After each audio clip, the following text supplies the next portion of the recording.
Xa se ve que non avanza. A ver, a ver.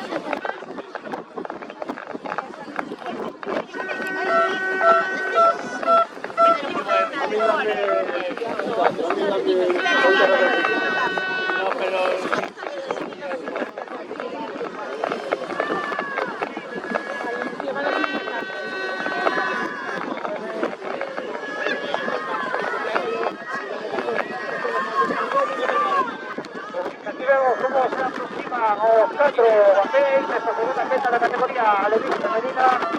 Buscamos os primeiros finalistas da xornada de mañá neste campeonato galego de batéis 2023. Xa están clasificados Meco, de Cabo. Agora estamos con Cristian Aguía, Millán, Puebla.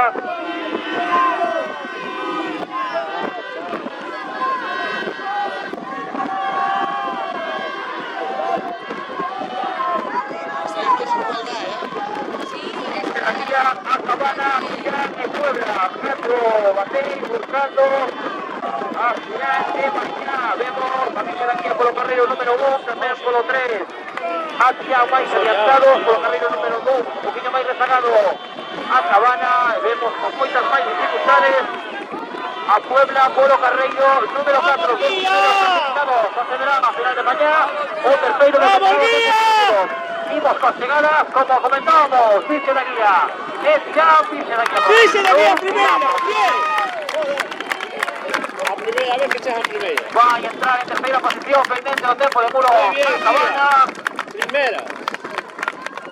En cuarta posición, fuerte aplauso para Puebla. Primeras, quedaron